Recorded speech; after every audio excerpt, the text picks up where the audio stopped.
Welcome to Travels Through Time, the podcast made in partnership with Ace Cultural Tours.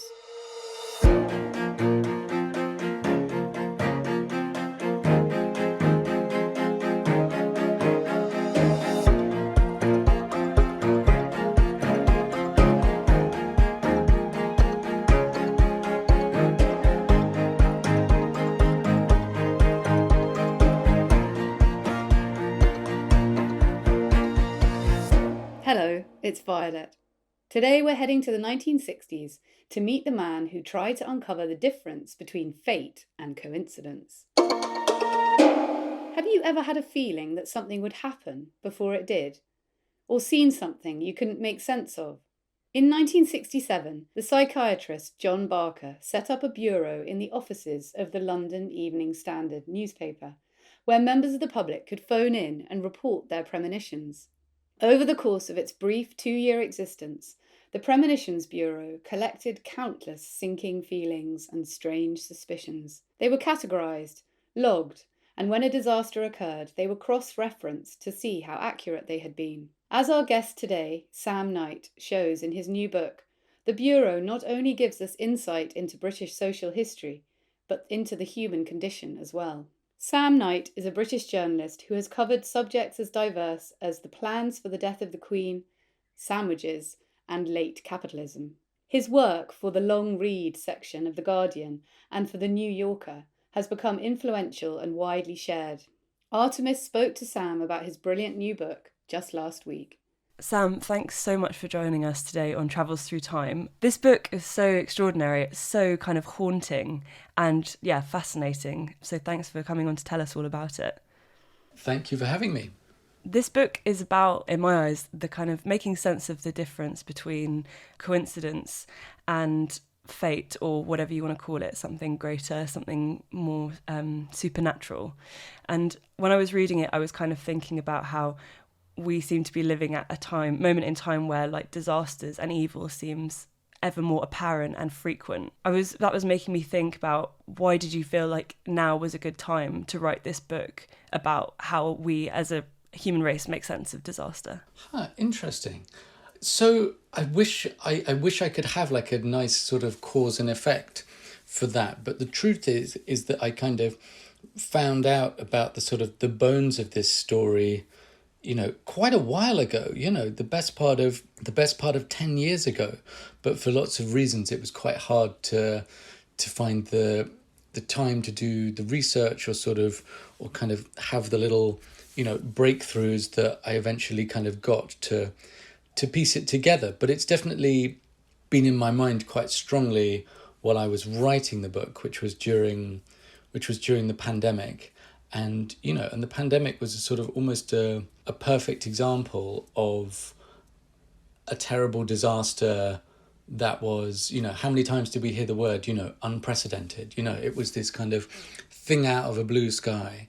And yet at the same time, when you looked at the, strategic risk documents for the country, it was the sort of number one worst and also kind of most likely thing to happen would be some sort of airborne pandemic. And it's a sort of pattern that you come across again and again with disasters. On the one hand, this thing struck us and we had no way of foreseeing it. Or the alternative version is, look, actually, if you look carefully, there were all these clues and there were people who either had instincts or more than instincts, had, a strong kind of estimate, based on some incomplete data that something might be about to happen. So I think the human brain it goes in these two directions. On the one hand, it consoles itself that, inexplicable things happen and there's nothing we can do about them. And there's the other part, which is, no, we can control our fate. We can make better preparations. We should have seen all these signs that something was coming. And you sort of can't predict which way you're going to go at any given moment, I think.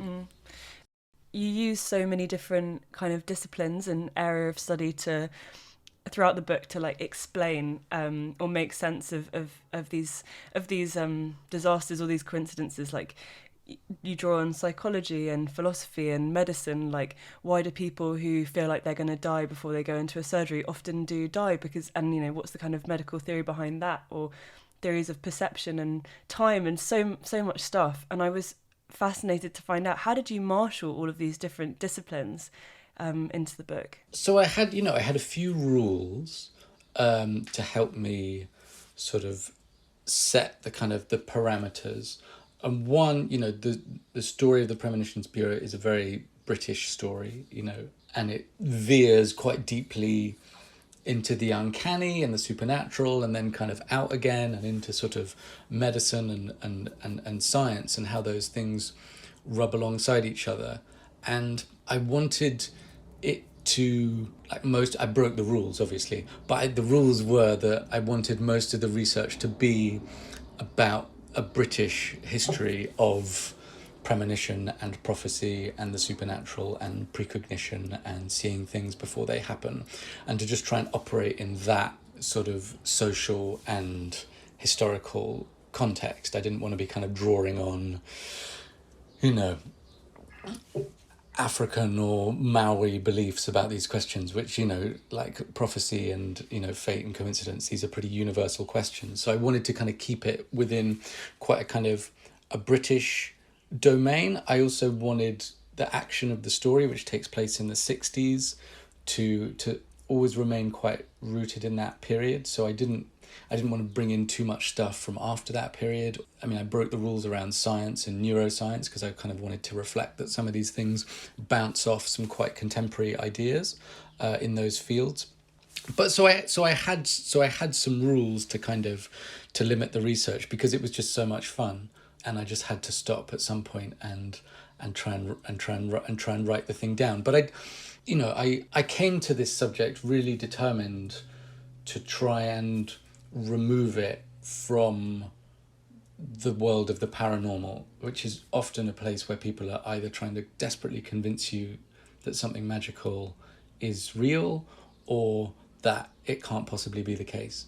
And I just wanted to extract the story from that way of talking about it and just place it alongside, is it history, or is it, Freud's relationship with telepathy, which I find really fascinating, or, the way our brain constantly makes predictions all the time, or, as you mentioned, the nocebo effect. If I say something is bad is going to happen to you, does that have a physiological impact? So I wanted to take the story and sort of nibble at it from all these different directions. That's so interesting, because I really see what you mean about trying to lift it out of the supernatural, so that it's not just like all of these spooky things happened and who knows. But like, the thing that's so interesting about it is that even though you are rooting it in things which we kind of think of as like real or objective, you still get this effect of something quite haunting or something quite like mysterious, even though you're referring to things which we think of as very real, like how the human brain works, or like, things like that. I guess it just makes me think about how there is so much magic and mystery even in things which are just like explainable or seemingly explainable. Yeah, for sure. And I kind of there were parts of the book where I wanted to use, everything in the book is factual, everything in the book is true, but I sort of wanted to use that information at times almost in a kind of slightly like dizzying way to make readers like myself think, oh wait, is that the answer? Like, does that explain it? Oh no, wait, but what's that? What's that got to do with it? Oh, is this gonna lead me there? Or like, oh, is a pattern forming here? I tried to maybe like cheekily use some of the sort of totally factual material, but in a potentially slightly disorientating way. And a reviewer picked up on this the other day and saw exactly what I was trying to do, and said they really didn't like it. So it was like one of those things where I was like really gratified. Oh, someone saw this, like, this device, and really didn't work for them at all. But anyway, hopefully it'll work for some people. Oh well, it worked for me. It worked for me. So, Sam, you're a journalist, and I really wanted to ask you about how do you feel like your career as a journalist informed your writing of this book? And do you think that it aided you in any way? Well, I'm sure it did, but...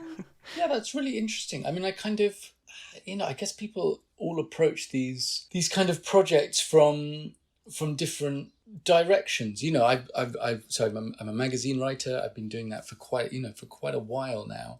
And so I've wanted to write a book for a long time and to just be able to write something longer. So I was pretty much kind of itching to do that. So in a sense, that's doing something different. But, I obviously was like really informed by how I do my work.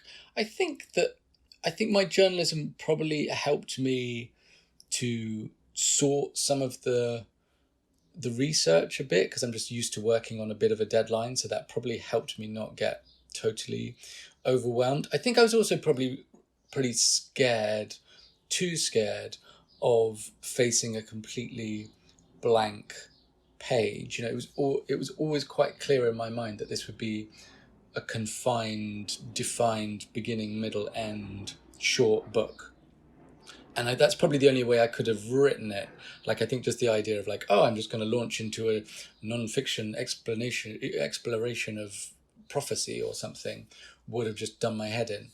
But so I think my training probably made me limit the domain, if you know what I mean, just to kind of keep it manageable. But I think, I don't know, it's a really interesting question. I mean, I kind of, for whatever reason, it makes me think of going through the archives of Shelton Mental Hospital, which is a sort of large Victorian asylum just outside the town of Shrewsbury, where the main character in the book, John Barker, worked as a doctor, and just going through those archives and just being totally engrossed by the sort of the day-to-day reality of the hospital and trying to bring that to life as well as I could, and trying to track down old nurses and doctors who'd worked there and porters, and getting their kind of their sort of testimony of what it was like to work there at that time, was just, that felt to me completely the only way to do it. Whereas someone coming from another discipline, that might not be their priority or the first thing that they thought of. I think what it's making me think of is there's a book, it was actually the first ever Travels Through Time interview I did. This author called Charles Emerson, who wrote a book called The Crucible, which is about like the period, I think it's like 1917 to 1922 or something like that. But the book is essentially written like each year and each season, almost day by day, and he wrote from the perspective of a person who was alive at that time. So one paragraph will be Lenin, and it'll be written in the present tense in quite a kind of like journalistic way, like he's reporting, and then the next minute it will be like Josephine Baker and so on. It has this amazing sense of being like in that period, and your book really reminded me of that, because I felt like I was really, I think the kind of because it's so precise, and it's like, because you have to be like, this disaster happened at this time on this day, and exactly 12 hours before this person had said. And it creates this amazing sense of being kind of watching the action unfold in real time, almost as if you were reading it, like a piece of reporting, I guess. Oh, well, that's nice. But I think I was probably very, in fact, I know I was, because I wrote it, I was very conscious about that particular question of time, and moments and coincidence, and like, oh, look, the very morning of this, or the day after that, or because that's how we internalize and sort of tell stories to ourselves afterwards, kind of thing. So I think all that kind of precision around time was kind of was deliberate, because it was right there. You read the official tribunal investigation into the Aberfan coal disaster, which is a sort of big incident in the book in October 1966, and everything is to the minute, and I was definitely kind of keen to replicate that. Well, speaking of going back into time, Sam, on this podcast, you're allowed to choose a year that you would like to travel through time to. So if you could travel through time, what year would you choose? I would choose the year 1967. Brilliant. Why would you like to travel to 1967? Well, my choices were quite limited because the action in the Premonitions Bureau actually takes place over this very concentrated period of time. It's around 18 months, and it goes from the autumn of 1966 to the summer of 1968. So 1967 is the real kind of core heart of the action, and it's also just one of those ridiculous mid-60s years where when you look back there's so much is happening and sort of, and also, and I found this consistently through my research for the book, things happening seemingly in two different worlds, two halves of the 20th century. You've got the kind of the emergence of total modernity coexisting with the embers of the Second World War and really an earlier society, and those two things kind of rubbing against each other sort of daily, and so that's why it's sort of it's the center of the book, but it's also this kind of hingy moment in the 20th century, which made it so interesting to write about. And do you think that tension between that hinge that you've just described, was that a precondition for the Premonitions Bureau existing? Like, I was interested to know if you thought that something like, it seemed unlikely that something like the Premonitions Bureau could have been set up now. Yeah, right. I think so, and definitely kind of in the form that it took, and these things were really encapsulated in the figure of Barker, who's the psychiatrist who dreamed up the experiment, and he's exactly one of these characters. He's born in 1924. His father served in the transport corps in the First World War and had supernatural experiences on the Western Front, and was sort of very much part of that sort of psychical research and sort of rise of sort of British spiritualism in the sort of the opening years of the 20th century. Like, that's the culture that Barker is brought up in. He goes to Cambridge University, he's going on ghost hunting expeditions during the Second World War. He's kind of totally got that foot in an earlier realm, and yet his work and his practice as a doctor is at the progressive end of psychiatry. In the 1960s is this time of radical reform. Enoch Powell is not remembered for his role as the Secretary of State for Health, but early 1960s he announces the demolition of the kind of the Victorian asylum system and the move to community-based mental health. So that basically means we're going to take apart these huge, almost self-sufficient hospitals dotted around the British countryside, and Barker works in one of those at a time when they're taking the locks off the doors, they're taking down the walls, they're experimenting with newfangled things like psychology and occupational therapy and pharmaceutical drugs, which have enabled the kind of treatment of psychosis really from the mid-50s onwards. So he's this person with with a childhood in the shadow of the First World War, who's practicing a form of medicine and science which is sort of recognizable still now. So he himself has got sort of two parts of his brain in sort of different parts of the century, and the Premonitions Bureau was such a kind of fascinating subject to me because it holds those two things inside it. It holds this kind of firm belief in the possibility of precognition and people being able to see things before they can happen, with an aspiration to feed it all into a computer and to tap into the mass subconscious of the British public. This was Barker's ultimate dream, and see if we could scan the dreams and forebodings of the British public to find peaks and patterns in the information, and if that converges on a subject, could that emit an official warning to stop a plane crash or some other form of disaster, which is kind of completely nutty, but also sounds to my mind like identical to a social network and the way that we all as a human species now pour our feelings into data, which is then collected and studied and measured for all sorts of things. So it's sort of he embodied those two parts of the century, and so did the project. So I think it kind of, I think, yeah, there's a yes is the answer to your question. Yeah, it's absolutely fascinating, and I think you've perfectly described the world that we're about to kind of dive into, and all of its contradictions and all of those different things sort of straining against each other. So would you like to tell us where we are for our first scene in 1967? So for our first scene, I mean, it's so fun to do this because this is like what you don't really. When I was writing the book, I was just adamant that everything in the book comes from a piece of paper or a piece of audio or someone's memory, or I did not allow myself to do what we're going to do on the podcast, which is why it's really fun.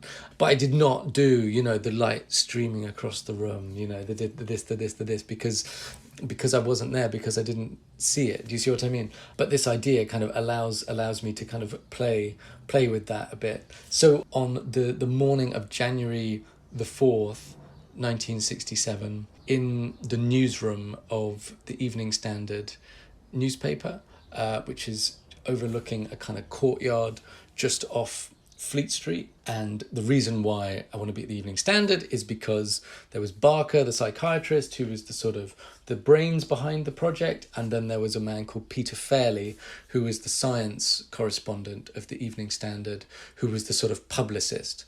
And they used the pages of the Evening Standard to call for premonitions from the British public. And the idea of the project was that for a year, people could send in dreams and feelings and visions about anything to the Evening Standard, where these letters and telegrams and telephone calls would arrive at the desk of this man called Peter Fairley, who normally wasn't there because he was normally in a restaurant or mucking about or in the States reporting on the space program, or in the USSR and writing about the Soviet space program. So he was a real, his name is not well known now, but he was, he presented the moon landings on ITV.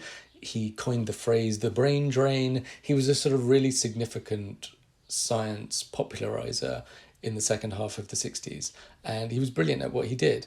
And so there's Fairley running around, and these visions, kind of a couple a day, 2 or 3 a day, would arrive at his desk, which was in the middle of the Evening Standard newsroom, where they would normally get dealt with by his assistant, who was an amazing woman called Jennifer Preston. She was rather beautiful. She had a sort of long Roman nose, and she was a kind of polymath in her way. She'd sort of grown up in the suburbs. Sort of aunt and uncle ran a vegetarian restaurant in Soho. She was married to a cab driver, and she taught herself Latin. She was an avid follower of cricketer. The single most amazing fact about this person that just always stayed in my mind is that when their house needed mending, when they needed to repoint the bricks on their house, she hired some scaffolding and repointed her own house. I mean, she's just a ridiculously cool person. So Jennifer Preston is there, taking these premonitions, sorting them into different categories, rail, royalty, space, and then scouring the newspapers to see whether there is some accident or disaster somewhere in the world that kind of corresponds to people's premonitions. And on this precise morning, January the 4th, 1967, Fairley has written the article announcing the launch of the Premonitions Bureau and inviting readers to send in all their premonitions. And it goes into the first edition of the Evening Standard, which goes to press at 8:50 in the morning. And the Evening Standard in those days came out about 6 or 7 times a day, and the printing presses were in the basement. And every time the paper went to print, the whole building would kind of rumble. So you've got this room of about kind of 50 or 100 people, everyone smoking, fluorescent lights, typewriters. Can you imagine the noise? 100 typewriters, telephones ringing. They had this system for sending photos all around the room. So there was this kind of wire shooting around the room constantly, taking photos. If you were on a really tight deadline, you would type your copy on bits of kind of carbon paper. I think they were kind of 3 or even 6 sheets deep. You'd type all those, it would get marked up by the subs, and if you were in a real hurry, you just dropped it through a hole in the floor. Can you believe it? and it just went straight down to the floor below, and they'd put it on the papers. I mean, it's just such a kind of... I sort of wrote about it in the book by kind of tracking down people who worked at the Standard in the 60s, and they all said that when you started working in the newsroom, for the first 6 weeks you had this unbelievable headache, like the cigarettes, the noise, the shouting. It was just like impossible. You were like overwhelmed by it. And then it became this like addictive thing, and you like couldn't concentrate unless you worked in this kind of cacophony. So there, the printing press is rumbling at 8:50, and then at exactly the same time, at 8:50, a man called Duncan Campbell, who was a speed record breaker on land and on the water, was trying to break his own water speed record on Lake Coniston in the Lake District. Campbell had been sort of camped up at the lake for months with his hydroplane, which was called Bluebird 7, and it's sort of been months of sort of difficulties with the engine, with the weather. He couldn't get round to it. It was sort of slightly unclear why he was trying to break the record. It was his own record. He was desperate to go 300 miles an hour, and the way that water speeds records worked, and I'm guessing still work, is you have to do 1 kilometre in one direction, and you record the speed for that kilometre, and then you turn around and then you go back again and do the other kilometre, and it's the kind of average of those two speeds. And Campbell, in a way, like Barker, was completely, he's a futuristic person because he's like using the latest technology to kind of break this records, and yet he's also a kind of antiquated figure at the same time. His father had done exactly the same thing, had broken records on land and on the water, and Campbell was deeply superstitious. He always carried a teddy bear with him called Mr. Woppet. He had a kind of St. Anthony, the patron saint of travellers, like screwed into his cockpit. He couldn't stand the colour green. He was, constrained in what he did by his kind of superstitious thinking. And the night before this speed record attempt that he'd been working forward to for months, there'd be like a nightly card game at his at the place where he was staying on the shores of Lake Coniston. And while he was waiting for this game to assemble, he played a game of solitaire and played the Queen of Spades followed by the Ace of Spades, which to him recalled the same hand that Mary Queen of Scots played herself on the night before her death. And he confided that night in friends that he had, a strong sense that he was going to die. And the next morning he went out and did his record attempt. He did that first kilometre, comfortably breaking the record, and then turned around at the bottom of Lake Coniston to come zooming back. And for whatever kind of unaccountable reason, he didn't leave enough time for the waves to settle. Whether he didn't realise what was happening, or he's deeply experienced, but he came racing back, and the waves, it was too choppy, and his boat catapulted into the air and killed him at 8:50, just as this kind of just as the Evening Standard was going to press for the first time to launch the Premonitions Bureau. And so it's sort of semi kind of, well, I don't know whether it's irony or it's something, the Premonitions Bureau was pushed out of later editions of the newspaper by the front page story of Duncan Campbell's premonition of his own death. But it also gave the Bureau a kind of launch into the popular imagination. And the next day, Peter Fairley was on the Today programme inviting, British people to send in their dreams and forebodings. And so the kind of the Premonitions Bureau got off the ground in this sort of slightly grisly and uncanny way. Wow. I mean, what an amazing story. It's so eerie, isn't it? I mean, is that true about Mary Queen of Scots playing that hand? Is that something, or is that folklore? I don't know the answer to that question. No, that's fine. It's an amazing idea. Anyway, I'm gonna believe it. I like it.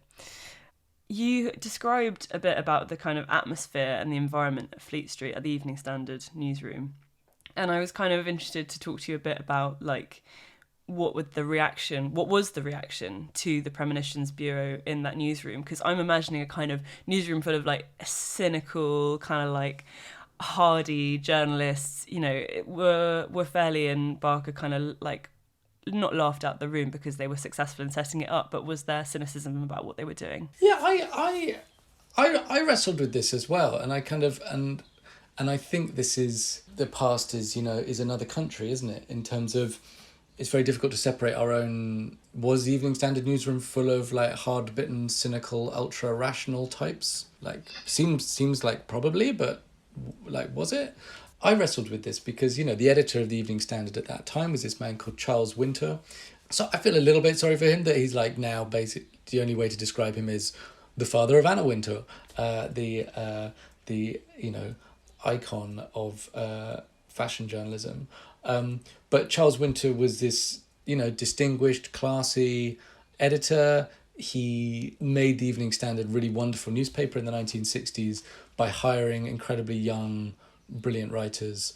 I think there's this ridiculous record. I think like seven people went on to become national newspaper editors. People like Max Hastings and Magnus Linklater, and a whole generation of journalists got their start from this talent spotter, Charles Winter, and he sort of played this sort of grave. His nickname was Chilly Charlie, this kind of removed, debonair figure floating around the newsroom. And I couldn't square it in my mind. How would someone like that approve the setting up of the Premonitions Bureau? And so, I asked, people who worked with him, I was like, do you think they kind of slipped this by him? Do you think he would have signed off on this? And like everyone just like without a beat was like, oh yeah, no, he definitely have done that. And I think I think there are two things going on. I think one is that great or talented newspaper editors or news producers or people interested in conveying the reality of the world are they're a little bit sort of more open and mad than the rest of us. And I think the other thing, which was probably really important in this context, is that Fairley's work sold newspapers. He had a weekly column. He had this World of Science column. The market research for the Evening Standard showed that his stuff was really popular among younger readers. He was writing about lasers. He was writing about hovercrafts. He was writing about, as I said, the space race. He was the sort of purveyor of the kind of the new and the wonderful.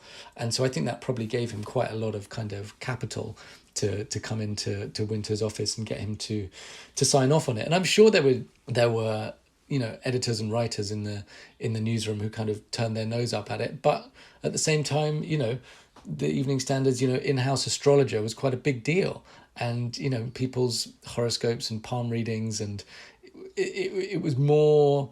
It was a different mainstream. Do you know what I mean? I'm not going to make a claim that this stuff was like common or dominant in any way, but it was a slightly seedy, semi-acceptable part of British intellectual life in the way that just didn't quite have, I don't think, the sort of the sharp division that feels more contemporary.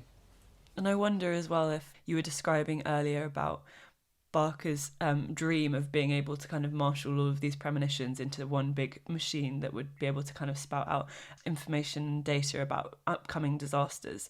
And I wonder if maybe, I mean, you can tell listeners more about what Fairley's motivation was in partnering with Barker, but that there's his coming from the position of a journalist. He's thinking, well, let's get to the bottom of this premonition, this thing. Let's see what's really going on. Like, let's take a journalist's view of it and kind of measure it and collect, interview people. And, do you think that was partly what was going on? Yeah, I do. And I think there's also, and I think Barker and Fairley both shared an approach which went along the lines of, you can take the sort of the scientific ultra rational position and say this contravenes the second law of thermodynamics. Time works in one direction. This is impossible. This is a waste of time. It's actually kind of embarrassing and sort of debasing for people. Or you can take the view that science hasn't figured out the answer to this. And in fact, it's not going to be magic and superstition and palm readers on Brighton Pier who are going to tell you the answer to this, but in the same way that breakthroughs in theoretical physics have shown that time doesn't work on a planetary scale, it'll be science and medicine and proper experiment which gets to the bottom of these questions. And so I think that was certainly Fairley was like had a, it's a total contradiction, but had an almost supernatural belief in science. Do you see what I mean? If science can put people on the moon, then science can explain telepathy. Do you see what I mean? Mm-hmm. Which I think that's also the position held by, the Society for Psychical Research at the turn of the 20th century. It was like, let's take this out of the hands of the wackos and the quackos, and let's put this stuff, expose it to the scientific method. But then often the people who want to expose it to the scientific method also have a motive in believing it to be so. So then it all gets rather human and complicated. And Fairley and Barker were both like that. But Barker would say, finding out whether people can see the future before it happens, that's part of psychiatry. Like, that's part of the mind. That's part of how we think. Let's investigate it. It's obviously not what a lot of his colleagues thought, but he would have approached it in that way. Well, that leads us on really, really nicely to our second scene in 1967. So would you like to tell us where we're going next? Yeah, so next we're going to go to Barker's office, which was on the first floor of Shelton Hospital, which was this, very large by contemporary standards, but not particularly large by the standards of the time, mental hospital, just a couple of miles outside Shrewsbury on a hill, surrounded by a red brick wall and pine trees. It's a kind of Victorian Gothic building designed by... So it was this Victorian Gothic asylum designed by George Gilbert Scott, who's the designer of the St Pancras Hotel in London, if you sort of recognise that kind of style. And Barker was the deputy medical superintendent, so he was kind of the number 2 doctor. There were 4 other consultants at the hospital and about 1,000 patients.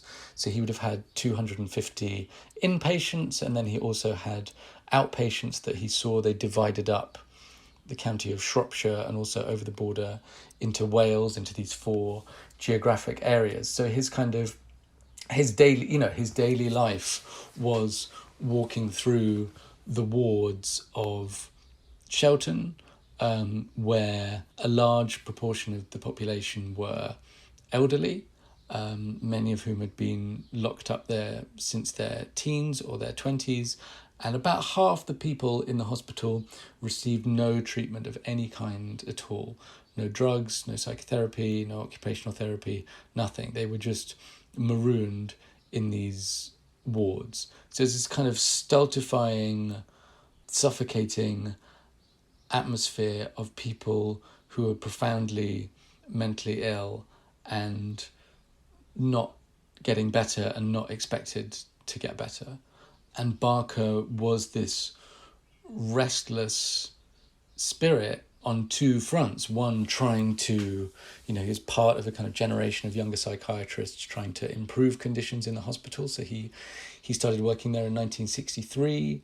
There was another young colleague called David Enoch, who started there in 1961.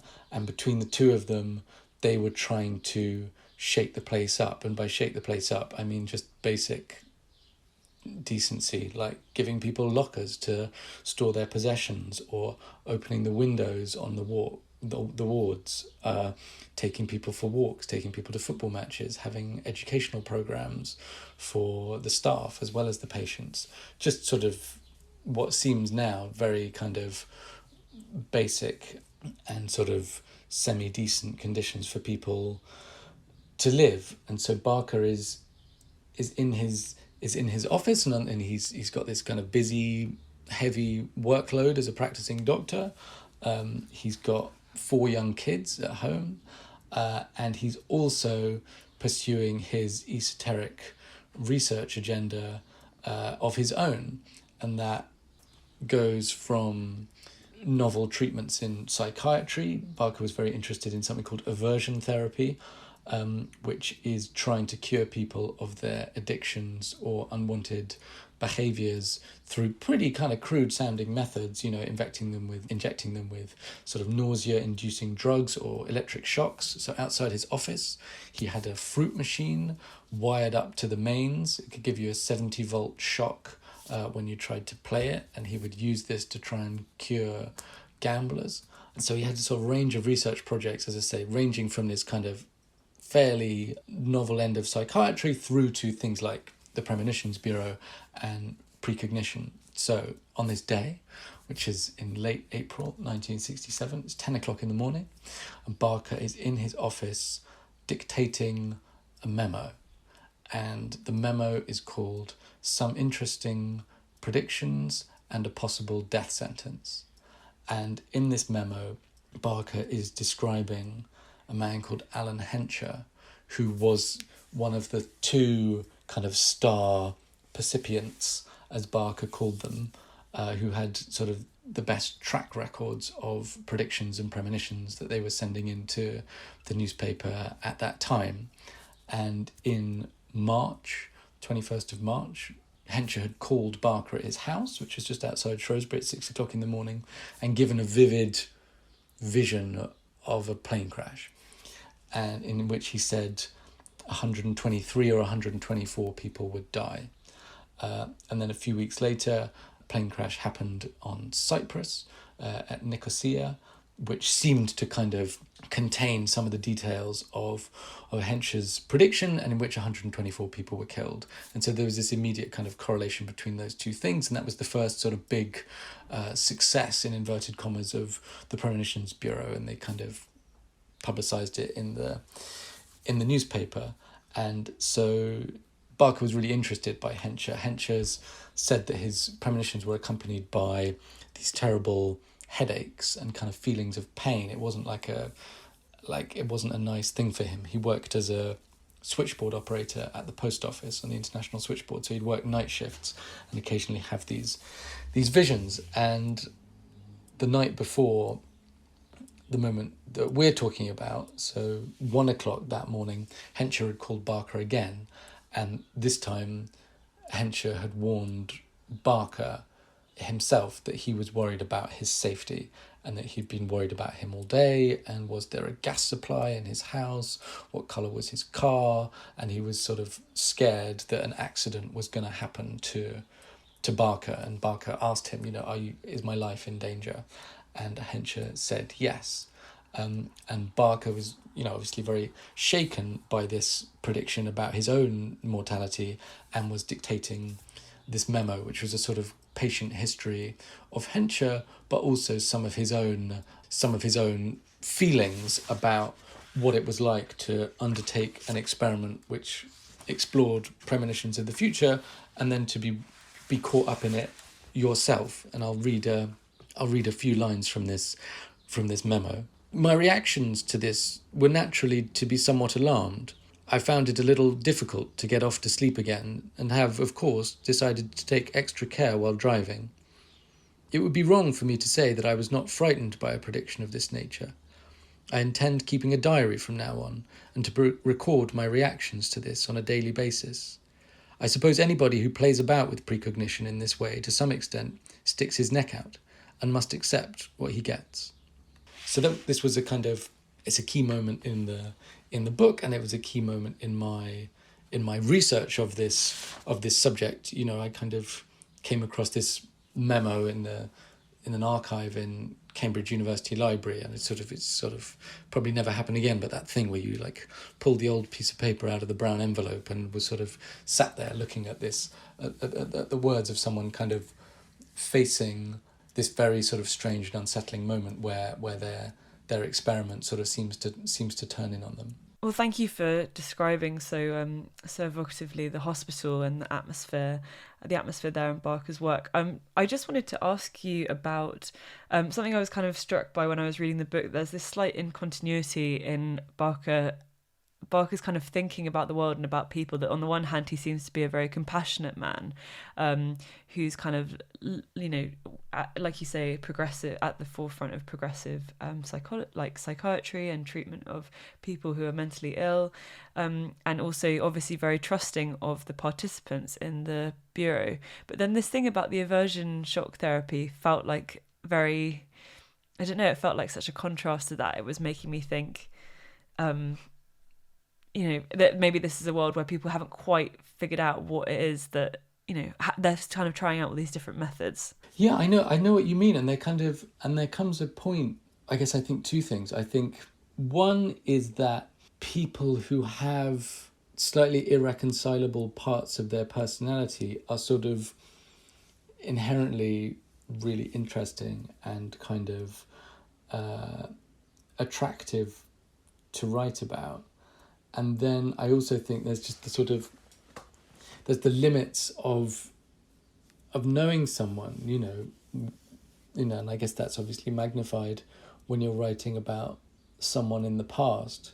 You can read their letters and you can read their memos and you can read their work. And I was fortunate enough to have a few kind of audio recordings of Barker, so you can kind of hear his voice, and yet there are these parts of his personality and his behavior which are hard to explain. And it's sort of, can everything be explained? Do you know what I mean? It's a challenge when you're trying to describe someone, like what is more truthful, to sort of try and find a kind of a through line in someone's personality and thinking, or to accept that there are parts of their behavior that don't go very well together. I don't have the answer to that, but there are certainly sort of parts of Barker's behavior which I failed to explain. For instance, I mentioned Aberfan earlier, which is the sort of, the starting point really for the Premonitions Bureau, and that starts with Barker getting in his car, driving to Wales the day after this horrendous accident, and sort of turning up in the village of Aberfan the morning after, looking for a boy who he'd heard on the radio had escaped from the school, which was covered in coal waste, and died of shock, and suddenly realizing he's arrived too soon and he's still in the middle of this disaster. And on the one hand, no one asked him to be there. He's sort of blundering into this catastrophe on his research project. It can feel callous, and yet you read his description of it and he realized that it was inappropriate for him to be there. So he's a sort of, for me anyway, these contradictions just made him, human and interesting, but that doesn't make them any easier to figure out.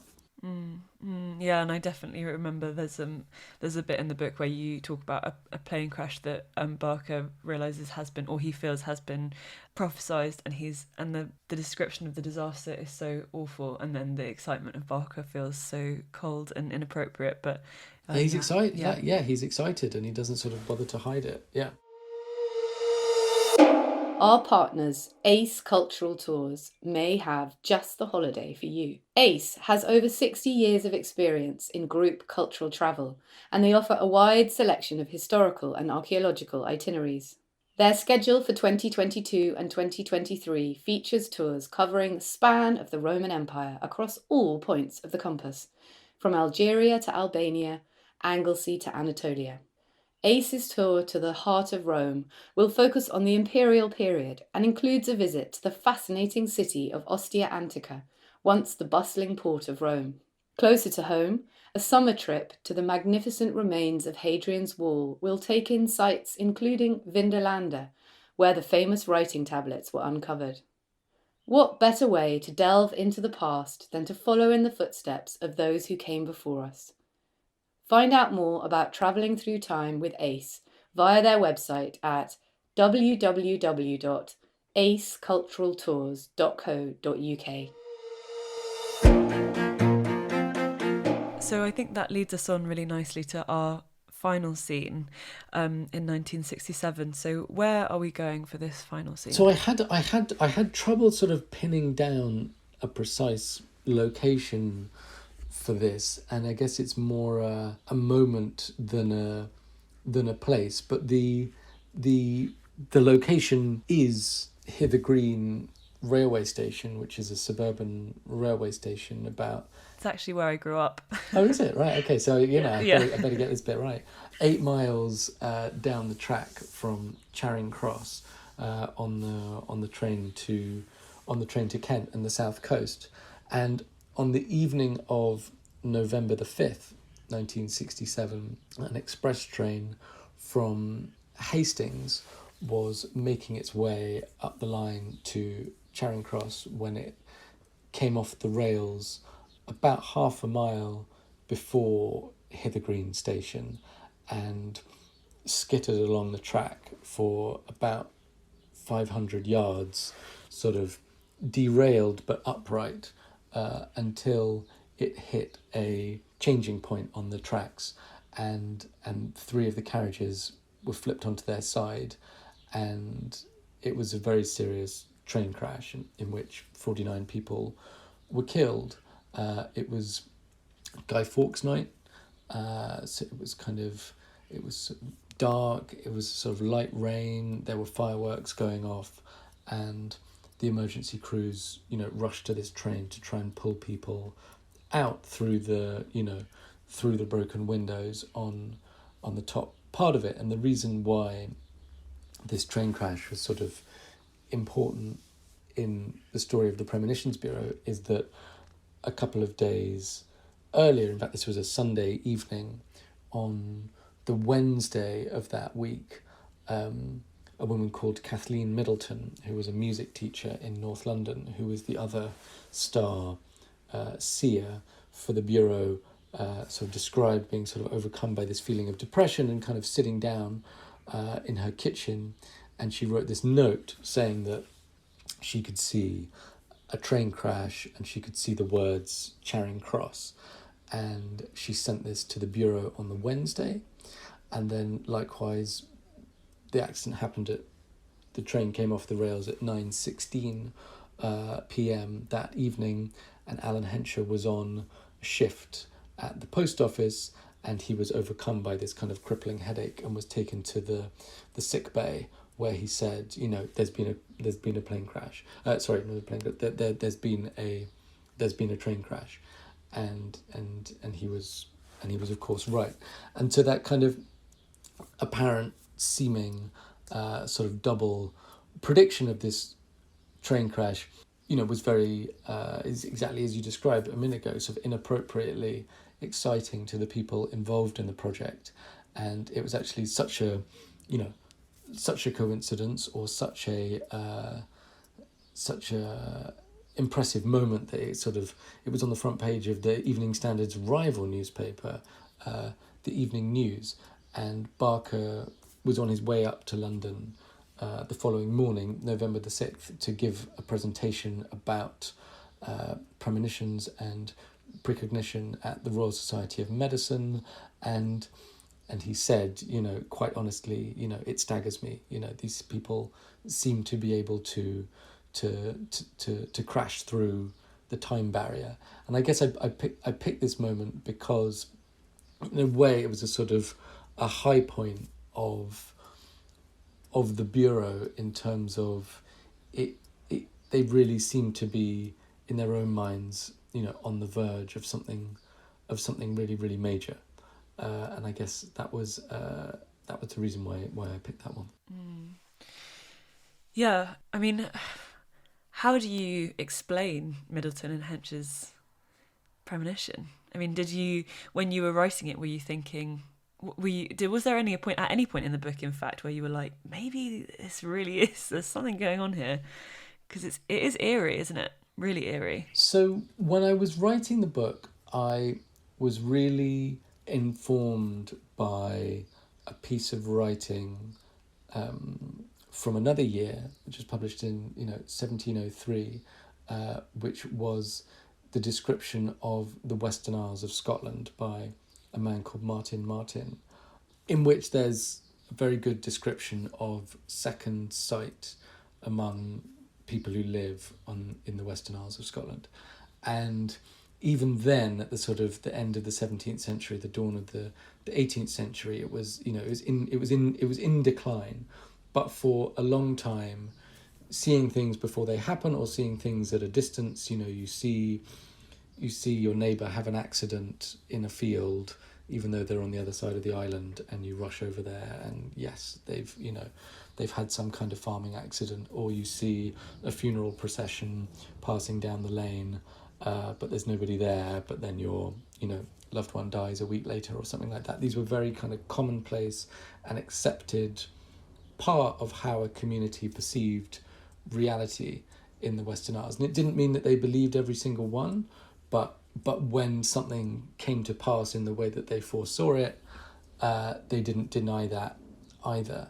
And I thought of the Bureau as one of these islands. Do you know what I mean? I thought of this as a community of people who, for a short period of time, believed that they were getting glimpses behind the curtain, and that then changed them as people, even though those visions are impossible. Do you see what I mean? It's sort of, and this is where, things like palm readers and fortune tellers occupy a very sort of marginalised and sort of crappy position in our sort of intellectual culture, whereas prayer and religious belief occupy a different position in our society, and yet I don't personally observe like an enormous difference between those two forms of sort of magical thinking, and so it's a very garbled answer to your simple question of like, did this freak you out? Do you believe in premonitions? It was more like, this is a common human way of making sense of our experience, and I just wanted to dignify it by describing it in that fashion. Yeah. Well, it's not garbled at all. It's just really interesting. For my last question, just before we head back into the present, I just wanted to read a very short bit from the book, which I found very one of my favourite bits of the book. It's quite near the start, and you write, "We confer meaning to control our existence. It makes life livable. The alternative is frightening. Randomness is banal. It diminishes us. But the truth is that we resist meaning almost as often as we insist upon it. We refuse its presence to make life simpler and to spare ourselves. There was no way we could have seen that coming. We didn't stand a chance." I think that's a really powerful paragraph, and it made me think, did writing the Premonitions Bureau make you think differently about the human psyche? It's really interesting. I mean, I hope I learned something from all my reading and whiling away in archives. I think that the book started out as an article in the New Yorker, who I write for, a few years ago, and I was really captivated by it, and really particularly captivated by this kind of inward turn, this kind of moment where it starts to sort of close in on Barker. I just thought it was really unusual and kind of creepy. But I was obviously like haunted by the question of like, why are you doing this? Like, is this really a good way to like spend your time? And it was only when I was researching the book that I feel like I was able to sort of semi-successfully like latch this strange story of a strange experiment into the 60s onto some of these broader questions about psychology and religious belief and sort of a shared consciousness. Do you know what I mean? Like, it's not the first thing that most people think of when they think about premonitions, but to me it hints at a kind of, there's something inherently kind of social and collective in it. The idea that you can see something before it happens to me suggests a kind of a shared experience and a shared consciousness, which I think is weirdly sort of positive and human. And I think the other big sort of discovery for me when I was doing the research was how closely premonitions mimic how our brains work anyway, in a kind of normal, healthy, ultra rational way, which is that we're always predicting. The way we perceive reality is the difference between our hopes and our expectations for the thing that's about to happen and what actually happens. It's the difference between those two things. It's actually the bit that goes into our brain and we perceive as the present moment is actually quite small. It's just this sliver of what neuroscientists call prediction error, the difference between what we think is going to happen and what actually happens. And so we're always straining. It's part of how we survive and have become so terribly successful as a species, is that we're really, really good at using partial bits of information to figure out what's going to happen next. And premonitions are just this step past that. They're it's a thing that we long to have, but also we also know it's impossible, and we also know it's kind of dangerous too. It's this difference, like you talked about the difference between fate and coincidence. Fate is kind of consoling in some way, but then once everything is preordained, life's not worth living. So it's sort of it's just so close to how we live and think, I guess. That's a wonderful note to end on. And yeah, we've only scratched the surface of all of the things that are in the Premonitions Bureau. So I really hope that anyone who's listening is inspired to go and read it. Sam, so do I. Yeah, exactly. Sam, before we head back to the present, you're allowed to bring a memento with you from 1967, kind of Desert Island Discs style. What memento would you like to bring? It's the files of the Premonitions Bureau. That's what I searched for and never found. The filing cabinets of Jennifer Preston, which moved from the Evening Standard to the TV Times, which is where Peter Fairley went to work next, to her house in Charlton in South London, where she cared for them, waiting for the Bureau to get going again, well into the 1970s. And I think, at some point they just went to the dump. And I'd love to. There were thousands of premonitions from the British public, and that's what I would retrieve and make my book much longer. Yeah, an excellent memento. Well, Sam, thank you so much for joining us on Travels Through Time. It's been so interesting to speak to you about this amazing book. Oh, it's really, really kind of you to have me. I've enjoyed it. That was Artemis speaking to Sam Knight about his new book, The Premonitions Bureau, and the year 1967. As ever, you can find out more about this episode and any of our others via our website, tttpodcast.com. I also just wanted to mention that on the 22nd of June, I will be recording a live episode of the podcast with the brilliant young historian Oscar Jensen at the Chalk Valley History Festival. More information is available at cvhf.org.uk. Thanks so much for listening. See you next week.